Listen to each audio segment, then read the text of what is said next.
स्कूलों में हिंदी की अनिवार्यता पर राज ठाकरे अब भड़क गए हैं। हिंदी सिर्फ एक राज्य की भाषा है, राष्ट्र की नहीं, ठाकरे का ये कहना है। अगर गुजरात में नहीं तो महाराष्ट्र में क्यों अनिवार्य?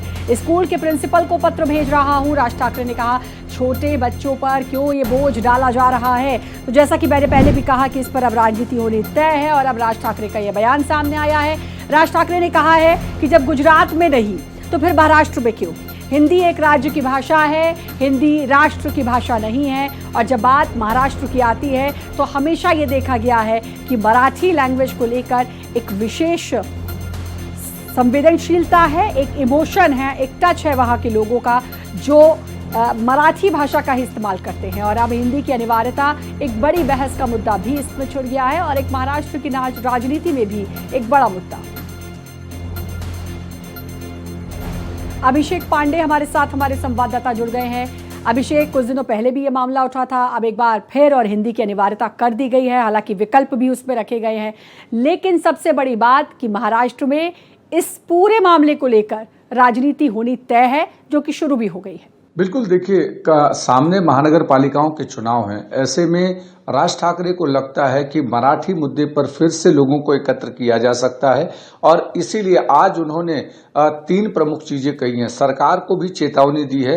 सरकार को कहा है कि अगर आप इसे चेतावनी समझ रहे हैं तो चेतावनी समझिए, लेकिन महाराष्ट्र नवनिर्माण सेना इसमें एक बड़ा आंदोलन खड़ा करेगी अगर सरकार अनिवार्यता लाती है। दूसरा चेतावनी उन्होंने बुक सेलर्स को किया है कि अगर बुक बेचने वाले के अंदर दम है तो हिंदी की भाषा की बुक बेच कर दिखाएं। और तीसरी चीज उन्होंने जो लेटर लिखा वो सभी जो प्रिंसिपल्स हैं उनको दिया है कि अगर आप हिंदी की अनिवार्यता करते हैं, हिंदी पढ़ाते हैं तो यह आपके खिलाफ महाराष्ट्र द्रोह समझा जाएगा और आपको उसी की भाषा में जवाब दिया जाएगा।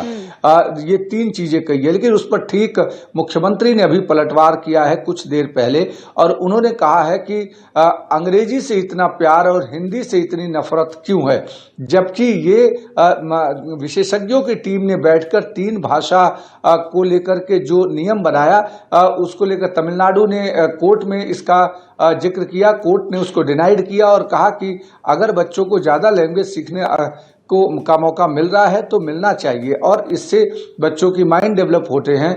हमने मातृभाषा मराठी को जिस तरीके से आप कभी भी साउथ बेल्ट की तरफ जब जाते हैं अभिषेक, महाराष्ट्र की हम बात करते हैं, लैंग्वेज को लेकर एक अलग कनेक्शन, एक इमोशन है वहाँ पर लैंग्वेज, क्योंकि जो हिंदी भाषी है आपने देखा होगा कि हमेशा लैंग्वेज बैरियर का सामना वहाँ पर करना पड़ता है।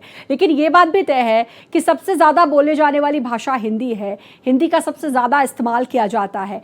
उसके बाद अब इस तरीके का, क्योंकि राजनीति इसमें तय, मैं इसलिए बार बार कह रही हूँ क्योंकि अब विपक्ष ज़रूर इस पर अपनी प्रतिक्रियाएं दे रहा है और साफ तौर पर जैसा कि आपने भी बताया कि अब चिट्ठी लिखी गई है। लेकिन अब ये देखना होगा कि इस पे और कितनी राजनीति होती है। और एक जो बड़ा सवाल उठाया कि गुजरात में नहीं तो फिर महाराष्ट्र में क्यों? बिल्कुल, देखिए उन्होंने प्रेस कॉन्फ्रेंस के दौरान गुजरात के एक ऐसा नियम दिखाया और उन्होंने कहा कि गुजरात में हिंदी भाषा की अनिवार्यता नहीं है तो महाराष्ट्र में क्यों है?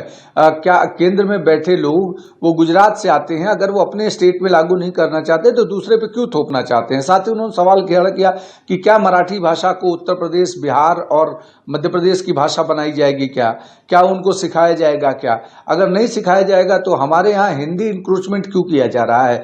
हमको मराठी भाषा सीखना है, हमको इंग्लिश भाषा सीखना है, हमको तीसरी भाषा नहीं सीखनी है। सरकार जानबूझ के ये प्रयत्न कर रही है कि इसमें एक झगड़ा हो, लेकिन सरकार की तरफ से खुद मुख्यमंत्री ने पलटवार किया और कहा कि राज ठाकरे को हमने समझाया, हमसे बात की, हमने समझाया कि तीसरी भाषा के तौर पर अगर 20 बच्चे अगर किसी दूसरी लैंग्वेज के आते हैं तो हम उसके लिए टीचर उपलब्ध कराएंगे। हिंदी वैकल्पिक भाषा है, हिंदी अनिवार्य भाषा नहीं है, लेकिन चूंकि हिंदी की टीचर्स की उपलब्धता है, हिंदी बोलचाल में सबसे ज्यादा है, इसलिए हिंदी को वैकल्पिक भाषा के तौर पर किया है और हिंदी से इतनी नफरत करने का कोई मतलब नहीं। मिल गया है। हालांकि बार बार सरकार इस बात को समझा भी रही है कि हमने विकल्प के तौर पर रखा है और उस पर भी कुछ टर्म्स एंड कंडीशन है, जैसे कि 20 छात्रों का होना, उसके बाद उनको हिंदी का, अगर हिंदी सेलेक्ट करते हैं तो उनके टीचर्स उनको दिए जाएंगे ताकि बच्चे पढ़ सके। खैर, अब ये राजनीति का मुद्दा और जाहिर है इस पर राजनीति जरूर होगी। लगातार नजर भी बनाकर रखिएगा इस मुद्दे पर। बहुत बहुत शुक्रिया आपका अभिषेक, तमाम जानकारी देने के लिए।